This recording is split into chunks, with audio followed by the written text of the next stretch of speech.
Terima kasih pemirsa, Anda masih bersama Kominfo Newsroom. Pemirsa, pemerintah Indonesia berkomitmen melakukan pengurangan emisi karbon sebesar 29% pada tahun 2030. Tentunya untuk mencapai target tersebut diperlukan berbagai upaya. Salah satunya pada 1 Juli 2022 mendatang akan diterapkannya pajak karbon di Indonesia. Lalu pemirsa, untuk membahasnya lebih jauh mengenai pajak karbon ini, saat ini kita sudah terhubung bersama dengan Bapak Nugroho Adi Sasongko, selaku Kepala Pusat Riset Sistem Produksi Berkelanjutan dan Penilaian Daur Hidup. Assalamualaikum Pak Nugroho. Waalaikumsalam warahmatullahi wabarakatuh. Selamat malam Mbak Mona. Selamat malam Pak Nugroho. Baik Pak Nugroho, kita membicarakan mengenai pajak karbon. Ini sebenarnya apa latar belakang yang membuat Indonesia akan memberlakukan pajak karbon ini pada tanggal 1 Juli 2022 mendatang, Pak? Dan dikatakan pajak karbon ini mampu untuk mengurangi krisis iklim yang ada. Dan bagaimana skema penerapan dari pajak karbon ini nanti Pak Nugroho? Pertanyaannya banyak ya, diborong. Yeah. Mungkin saya jawab satu-satu ya tentang latar belakang pemerintah menerapkan pajak karbon.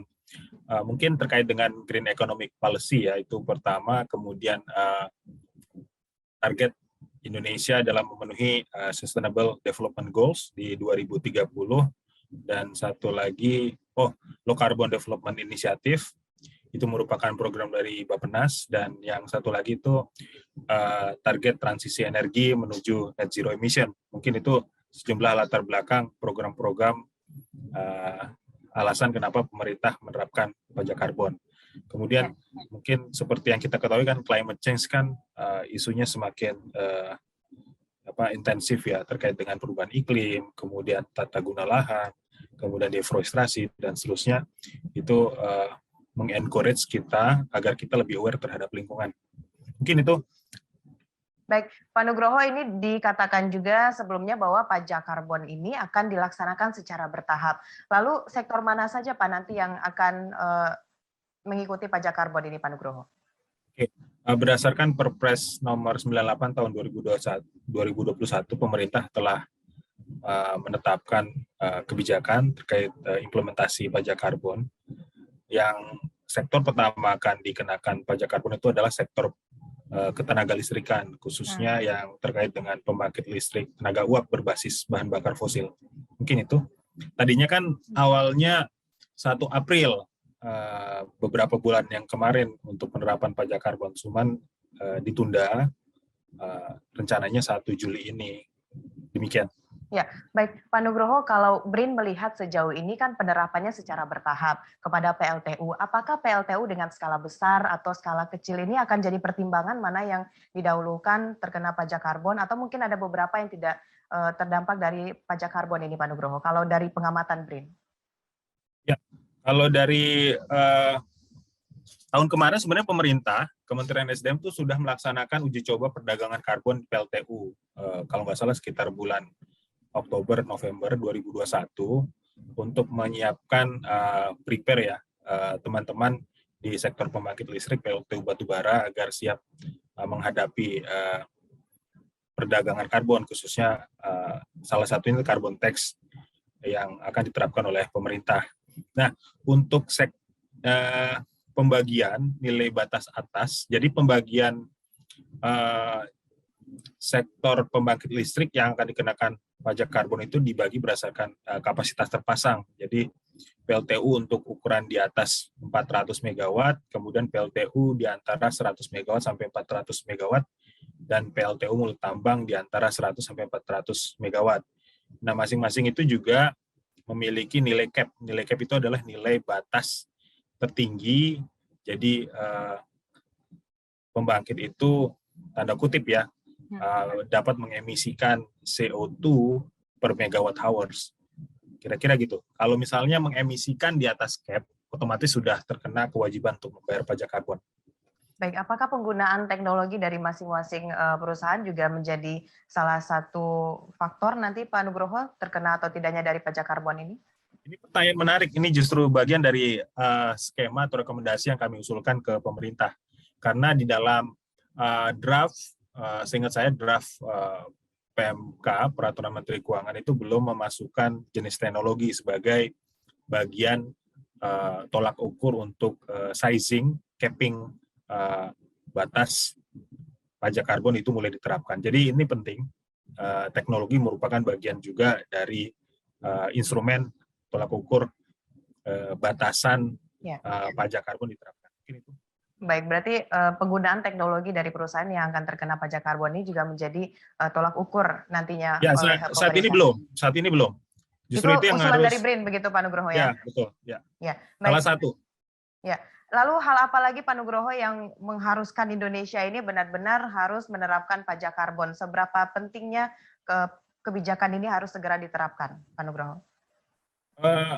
Jadi kan gini, pemerintah di dunia itu kan termasuk Indonesia ya, sudah membuat komitmen ya. Tadi Mbak Mona udah sampaikan Indonesia tuh komitmen untuk 29% penurunan emisi dari baseline kita di 2030 tercapai.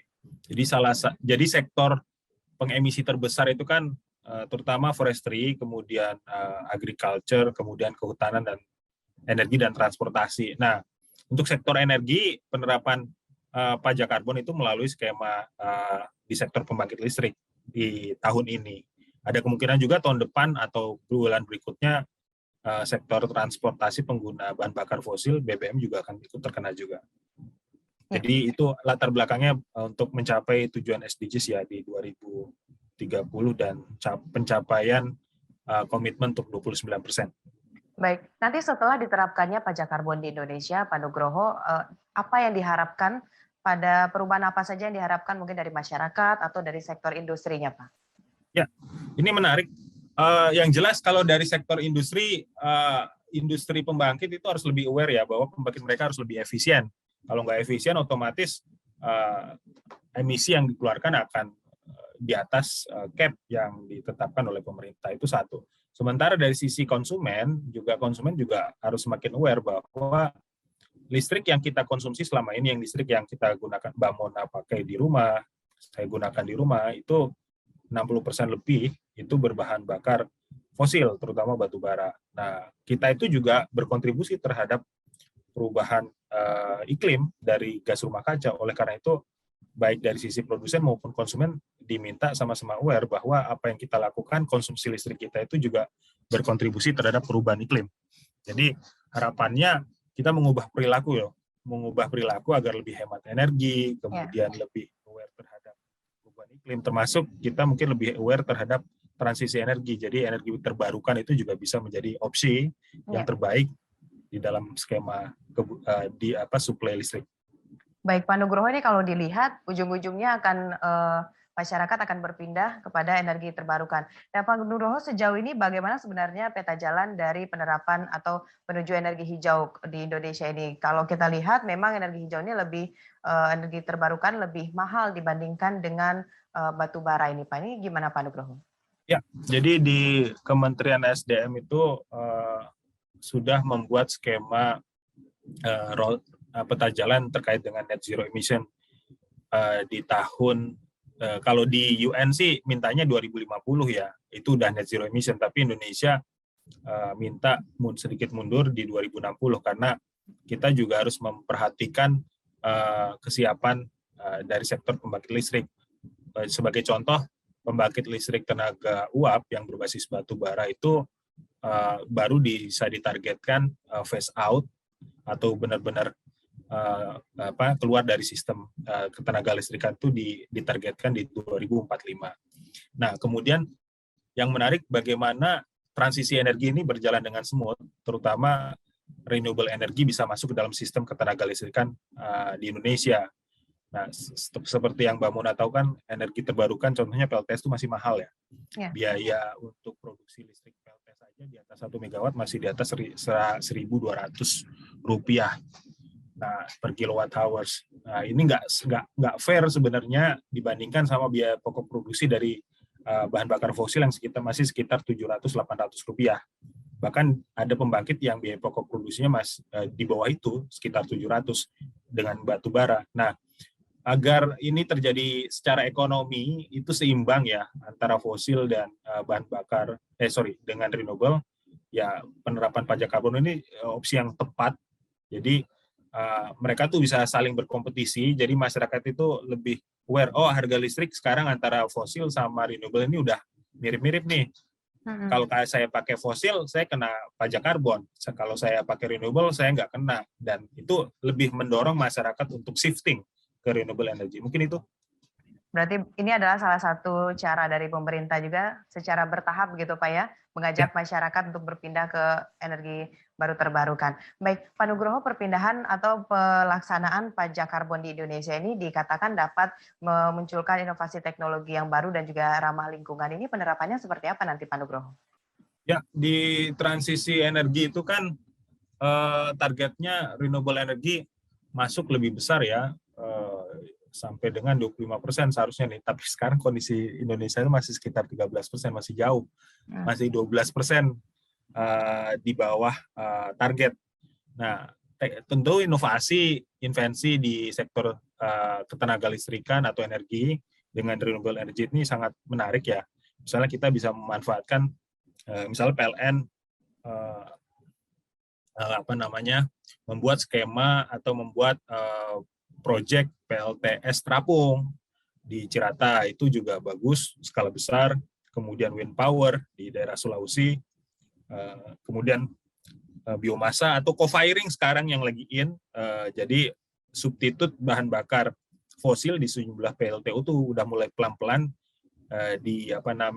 diisi dengan biomasa, sekarang bisa sampai 7% untuk PLTU. Nah, teknologi-teknologi itu atau invensi-invensi itu sangat penting di dalam transisi energi kita ke depan. Ya baik, untuk ke depannya dalam pelaksanaan pajak karbon di Indonesia ini, kalau dari BRIN sendiri apa yang menjadi catatan penting agar penerapan ini benar-benar dapat terrealisasikan dan sesuai dengan tujuan pemerintah melakukan pajak karbon di Indonesia? Apa catatan penting dari BRIN, Pak Nugroho? Oke, kalau saya mungkin bukan mengatasnamakan BRIN ya, karena BRIN itu kan terlalu besar ya. Itu mungkin kalau saya hanya sebatas kajian kami di pusat riset, sistem produksi berkelanjutan dan pengalaman hidup. Jadi kami kemarin waktu webinar tentang pajak karbon, kami memberikan sejumlah rekomendasi kepada pemerintah, kami juga pemerintah, kepada Kementerian Keuangan, kepada Kementerian Keuangan agar mungkin memperhatikan rekomendasi-rekomendasi masyarakat di dalam skema peraturan Menteri Keuangan. Pertama, mungkin kita harus memperhatikan, ini nggak apa-apa ya, ada 11 ini Mbak, nggak disebutkan nggak apa-apa. Boleh mungkin disebutkan saja secara ringkas Pak Nugroho. Oke, jadi mungkin kita harus juga hati-hati bahwa penerapan pajak karbon itu akan menambah biaya pokok produksi, kemudian potensi terjadinya double taxing, double tax ya, itu juga kita harus hati-hati. Kemudian penetapan cap tadi seperti yang Mbak Mona sampaikan tidak hanya diklasifikasikan berdasarkan kapasitas pembangkit tapi juga jenis teknologi, misalnya supercritical, ultra supercritical, kemudian fluidized bed boiler dan seterusnya. Kemudian untuk pelaksanaan saya setuju tadi Mbak Mona sebutkan sebaiknya dilakukan secara bertahap, paling enggak kita udah belajar loh exercise bahwa tahun ini kita udah ada pajak karbon loh. Jadi kita seluruh masyarakat udah aware nih dari awal, meskipun masih bertahap, tapi itu nggak apa-apa, bagus. Kemudian PLTU di yang kecil, skala kecil, terutama yang merupakan penugasan pemerintah di daerah 3T itu juga mungkin tahun ini bisa di-skip dulu ya dari pajak karbon, karena biaya pokok produksi di daerah 3T kan termasuk biayanya besar ya. Kasihan juga kalau masyarakat kita di daerah terdepan tertinggal terpencil itu terjadi ditambahkan lagi biaya pokok produksi sehingga mempengaruhi keekonomian di daerah tersebut. Tapi nggak apa, nanti kalau kedepannya memang sudah belajar, ekonomi kita sudah mulai mature, nggak apa-apa kalau misalnya semuanya. Kemudian metodologi, nah ini dia metodologi yang digunakan oleh teman-teman di Kementerian SDM ini masih menggunakan IPCC 1995, mungkin karena memang itu yang sebagai baseline ya. Tapi kalau kita memperhatikan perkembangan metodologi IPCC itu sekarang sudah ada IPCC terbaru bahkan di 2021 dan nilai konversi emission faktornya itu semakin tinggi.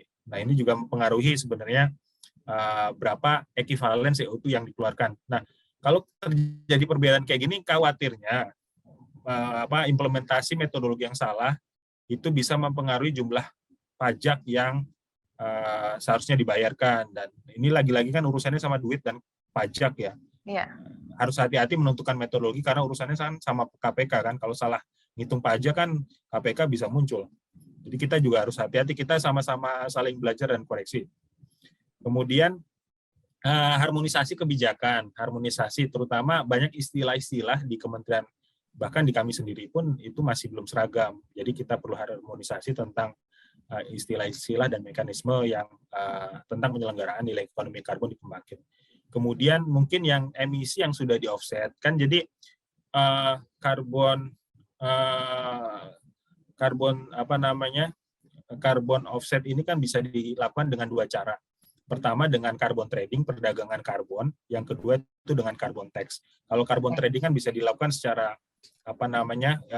internasional ya, global. Tapi kalau carbon tax itu kan diterapkan oleh pemerintah. Jadi kalau misalnya pembangkit yang sudah memiliki skema offset perdagangan karbon, itu sebaiknya tidak terkena objek pajak karbon lagi karena mereka kan sudah di offset. Nah, yang dibayarkan adalah sisa kelebihan emisi yang belum dikurangin. Kemudian kontribusi biomasa. Nah, sekarang kan udah ada co-firing biomasa. Nah, ini mungkin perlu juga diperhatikan, dimasukkan dalam metodologi perhitungan, mengingat biomasa dikategorikan sebagai karbon netral, terutama biomasa yang merupakan limbah. Jadi circular economic-nya itu muncul. Kemudian nilai pajak karbon juga harus memperhatikan mekanisme supply chains domestic market obligation yang ada di Indonesia, mengingat kan Mbak Mona tahu sendiri kan batu bara kita kan masih banyak yang diekspor ya, sementara yang domestic market obligation kadang tidak terpenuhi kuotanya atau bahkan kualitas batu baranya tidak terlalu bagus sebagai fuel. Nah, ini di pembangkit sering terjadi adjustment dalam coal mix dan coal upgrading, jadi kualitas batu bara itu tidak bisa dikontrol. Nah, ini juga akan mempengaruhi pajak karbon yang harus dibayarkan oleh PLTU. Ini kan nggak fair sebenarnya. Ya, baik, berarti dari pemerintah sendiri harus benar-benar mempersiapkan skema dalam penerapan pajak karbon ini agar benar tentu. Bisa mencapai tujuan utama dari penerapan pajak karbon. Baik Pak Nugroho, sepertinya waktu kita agak sedikit terbatas. Intinya harus adalah dipanjangin dari ini dialog diskusinya. tadi kita mengetahui bahwa penting sekali penerapan pajak karbon di Indonesia ini dan diharapkan dapat menekan dampak dari krisis iklim yang terjadi. Baik, terima kasih Pak Nugroho telah berdiskusi bersama Kominfo Newsroom pada hari ini. Ya, mudah-mudahan bermanfaat. Ya, semangat untuk pajak karbon, mudah-mudahan bisa membuat ke depan lebih positif untuk Indonesia. Ya, baik, terima kasih Pak Nugroho. Assalamualaikum, salam sehat. Waalaikumsalam, selamat malam. Terima kasih. Baik pemirsa, itulah dialog kita bersama dengan Bapak Nugroho mengenai pentingnya pelaksanaan pajak karbon di Indonesia. Setelah jeda pariwara, kami akan kembali dengan berbagai informasi. Tetaplah bersama Kominfo News.